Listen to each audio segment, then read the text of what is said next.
اگر آپ کو اسی دنیا میں اللہ کی تلاش ہے، اپنے رب کو پانا چاہتے ہیں، تو پھر آپ کو اس کی طرف جانے والے ایک سیدھے راستے کی تلاش کرنی ہوگی۔ اگر آپ کو وہ راستہ نہیں ملتا تو ساری زندگی کی محنت اور لگن کا صلہ آپ کو آخرت میں جنت کی صورت میں مل جائے گا، لیکن آپ اس دنیا میں اپنے رب کو نہیں پا سکیں گے۔ تو رب کو پانے کے لیے کیا کرنا ہوگا، اس کا راستہ کیا ہے؟ اس کا ایک چھوٹا سا بنیادی فارمولہ ہے، اس کو سمجھ لیجئے۔ اگر وہ آپ کی سمجھ میں آ جاتا ہے تو آپ کو سارا راستہ بھی مل جائے گا، اور آپ کو ایک عام مذہبی آدمی اور ایک صوفی کے درمیان فرق بھی معلوم ہو جائے گا۔ آپ کسی بھی مذہبی عالم کے پاس جائیے اور اس سے پوچھئے کہ اللہ کے قرب کا راستہ کیا ہے، تو وہ آپ کو بتائے گا کہ دین پر چلیے، اتباع رسول اختیار کیجئے، اور آپ اللہ کے محبوب بن جائیں گے۔ اس کے بارے میں اگر آپ اس سے پوچھیں کہ اس کی تفصیل بتائیے، تو وہ آپ کو کچھ احکامات بتائے گا۔ ان احکامات کی تفصیل کچھ اس طرح سے ہوتی ہے کہ فرائض ادا کیجئے، فرائض کے علاوہ ایک سفید کرتا پہنیے جو کہ سنت لباس ہے، سنت کے مطابق داڑھی رکھیے، سر پہ ٹوپی یا عمامہ سجائیے۔ یہ تو ہو جائے گا آپ کا بنیادی حلیے کے طور پر مذہبی ہونا۔ اس کے بعد حرام سے بچیے، رزق حلال کمائیے، جھوٹ مت بولیے، لوگوں سے اچھا سلوک کیجئے، لوگوں کی خدمت کیجئے، اللہ کی راہ میں خرچ کیجئے، نکاح کیجئے، اپنے بچوں کی اچھی تربیت کیجئے، ان کو دیندار بنائیے، ان کو دینی تعلیم دیجئے، دین کا علم سیکھیے، سکھائیے، قرآن پڑھیے، پڑھائیے، اور سب سے بڑھ کر یہ کہ اللہ کی راہ میں نکلیے اور دوسروں کو تبلیغ کیجئے۔ وہ کھانے کھائیے جو سرکار کو پسند تھے، ان کو ہم سنت کے کھانے کہہ سکتے ہیں، یعنی کہ سنت کے مطابق کھانا، طریقہ بھی وہی اور خوراک بھی وہی۔ اس طرح کے کچھ احکامات ہوں گے، اور باقی جتنے بھی یعنی حقوق العباد وغیرہ وہ اسی لوگوں سے اچھے تعلق کے معاملے میں آ جاتے ہیں۔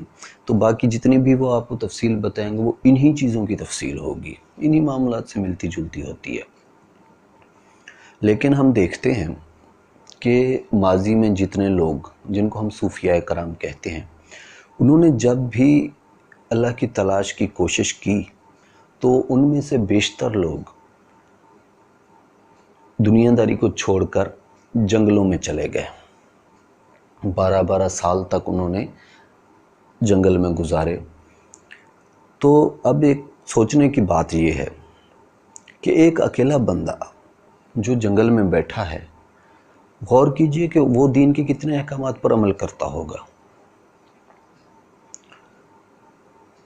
اس کی نہ تو بیوی ہے، نہ وہاں پہ بچے ہیں، نہ اس کو حلال روزی کی ٹینشن ہے، نہ اس کو حقوق العباد کا مسئلہ ہے، نہ وہ دوسرے لوگوں سے اچھے سلوک اور دوسروں پر مال خرچ کر کے نیکیاں کما رہا ہے، یہ بھی نہیں ہے، نہ وہ دین کا علم حاصل کر رہا ہے، نہ کسی کو سکھا رہا ہے، نہ وہ تبلیغ کر رہا ہے۔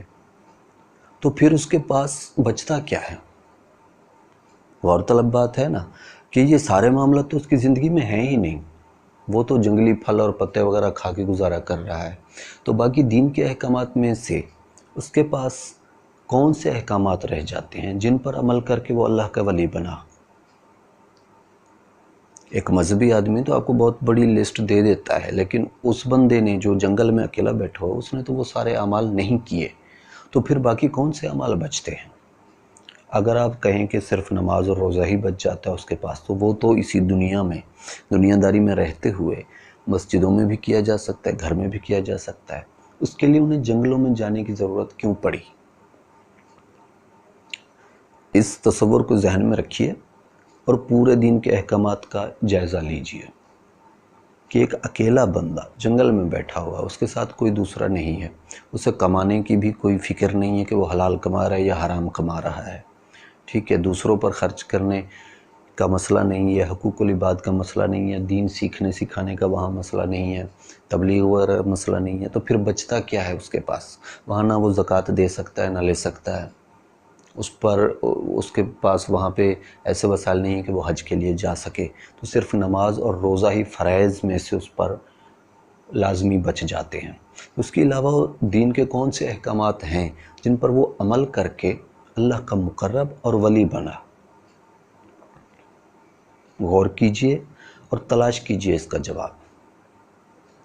ان معاملات کو سمجھیے جو اس بندے نے اختیار کیے اور اللہ کا ولی بنا۔ اگر آپ ان معاملات کو تلاش کر لیتے ہیں تو پھر آپ کو معلوم ہو جائے گا کہ دنیا داری میں رہتے ہوئے ہمیں کن معاملات کا سامنا ہوتا ہے، اور دنیا داری کو چھوڑ کر جب ہم جنگلوں میں جاتے ہیں تو ہمیں کن معاملات کا سامنا ہوتا ہے۔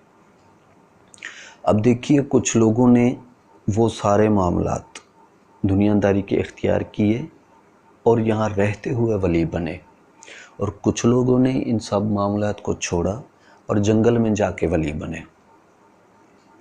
تو ان معاملات کو اختیار کرنے والے بھی ولی ہیں اور ان کو چھوڑنے والے بھی ولی ہیں۔ تو آپ کو یہ بات سمجھنی چاہیے کہ ولایت ان معاملات کی وجہ سے نہیں ملتی، اس کا راز کچھ اور ہے۔ اس پورے دین میں سے کچھ احکامات ایسے ہیں جو براہ راست آپ کو اللہ کی طرف لے کے جاتے ہیں اور اللہ کا مقرب بناتے ہیں۔ باقی معاملات اگر آپ دنیا داری میں واپس آئیں گے تو آپ پر لاگو ہو جائیں گے، اگر یہاں سے آپ نکل جائیں گے اور اکیلے بیٹھے رہیں گے تو وہاں پہ نہیں ہوں گے۔ یہ حقوق العباد اور کمانے کے اور تبلیغ کے معاملات جو ہیں، یہ آپ کی دنیاوی زندگی میں آ جاتے ہیں، لیکن اگر آپ یہ دنیا داری چھوڑ کر اکیلے بیٹھیں تو وہاں پر یہ معاملات نہیں ہوتے۔ پھر وہاں پہ آپ کے باقی کون سے دینی معاملات بچ جاتے ہیں جن پر آپ زیادہ سے زیادہ عمل کر کے اللہ کے ولی بنتے ہیں؟ ان معاملات کو تلاش کیجئے، وہ بہت باریک تحقیق کرنی پڑے گی آپ کو۔ اب ڈھونڈیے، تلاش کیجئے، اگر آپ کو وہ سارے معاملات مل جاتے ہیں تو آپ کو اللہ کے قرب کا آسان، مختصر اور واضح ترین راستہ مل جائے گا۔ انشاءاللہ کسی اور سیشن میں آپ کو ان میں سے کچھ معاملات بتاؤں گا کہ وہ بنیادی طور پر کیا ہیں، اور ان کی تفصیل پھر آگے ہو جاتی ہے۔ اولیاء نے پہلے انہی معاملات کو درست کیا، انہی کو مضبوط کیا، اس کے بعد پھر وہ دنیا داری میں واپس آئے اور باقی معاملات کو بھی صحیح کیا۔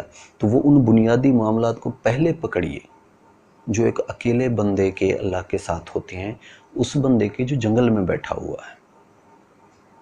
جو دنیا داری میں واپس آتا ہے اس کے معاملات بدل جاتے ہیں، لیکن وہ بنیادی اور گہرے معاملات وہ ہیں جو اللہ کا ولی بناتے ہیں کسی کو۔ ان معاملات کو آپ کو تلاش کرنا چاہیے۔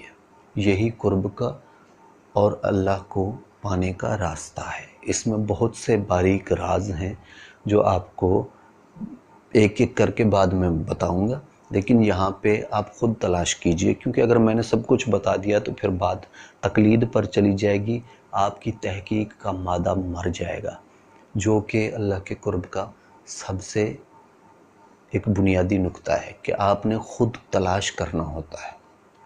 اگر آپ کی تلاش میری باتوں کی وجہ سے رک گئی تو پھر آپ اس کو نہیں پا سکیں گے۔ تو لہٰذا آپ خود تلاش کیجئے۔ اس کا بنیادی پوائنٹ میں نے آپ کو سمجھا دیا ہے کہ ایک اکیلا بندہ جنگل میں بیٹھا ہوا ہے، اس کی پوزیشن کو ذہن میں رکھیے، اس تصور کو ذہن میں رکھیے اور اس پر سوچ بچار کیجئے۔ آپ کو بہت سے اہم معاملات مل جائیں گے اور انشاءاللہ آپ کو اللہ تک پہنچنے کا ایک بہت واضح اور آسان راستہ مل جائے گا۔